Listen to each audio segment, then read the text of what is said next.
Hey guys, we are going into week 3. I'm so excited.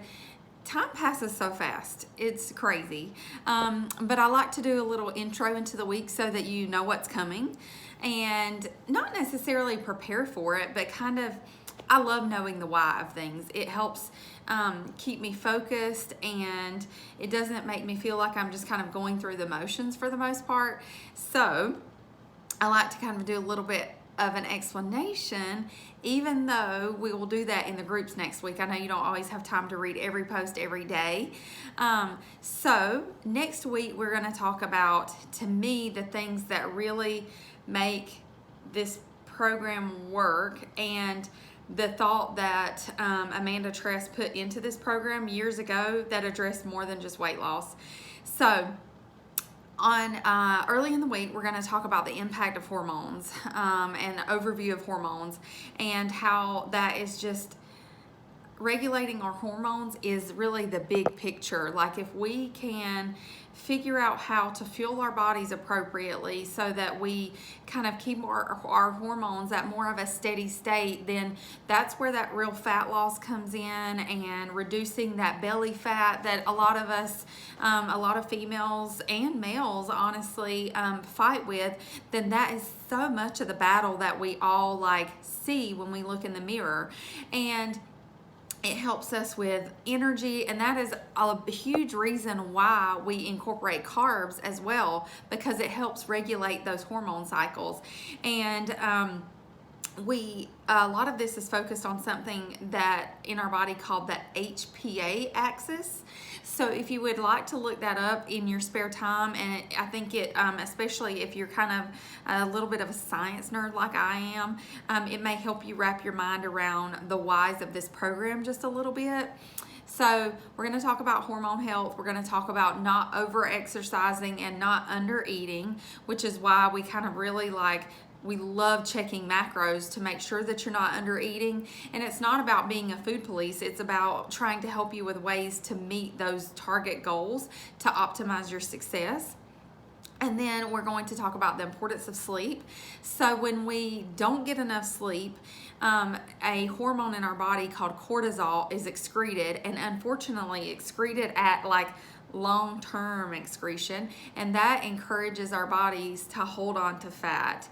So that is actually a really big deal, getting enough rest. Now, when we're fueling our bodies appropriately, we tend to rest better, which is another reason not to undereat, not to overtrain. So keep that in mind as well. Sorry, I'm kind of referencing my notes a little bit. We also are going to dive into stress. Now, a lot of times stress is very hard to control, but what role does stress play in our bodies, even in weight loss, in regulating our blood sugar? It is huge. Unfortunately, it's not just stress, it's stress. So we've got to find ways, whether it be, for me personally, exercise is a stress reliever for me, and we have to find ways to kind of combat stress just a little bit, whether it's a long walk for you, or sitting on your porch just kind of breathing in some fresh air for a while. So many ways that we need to work on keeping our stress levels low so that we can optimize our health and wellness goals as well. And then, y'all, one of my favorite things to talk about in the Faster Way to Fat Loss, and it's boring to some people, but to me it creates sustainability, is the non-scale victories.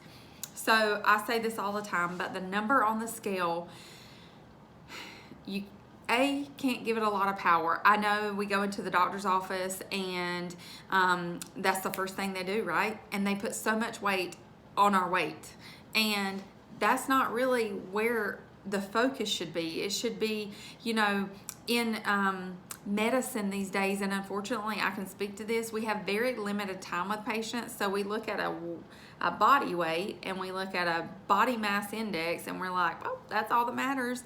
No, it's not. It's what are we putting into our body? Everyone has kind of a different healthy weight, a different weight that we feel the best at, that we feel confident at. Now, no, I don't think that 400 pounds is necessarily a healthy weight. It puts a lot of stress on our joints, and there are a lot of detrimental things that happen when we have too much weight on our body. But it's all about kind of coming at it at a whole food nutrition aspect, and are you moving your body well and fueling your body appropriately.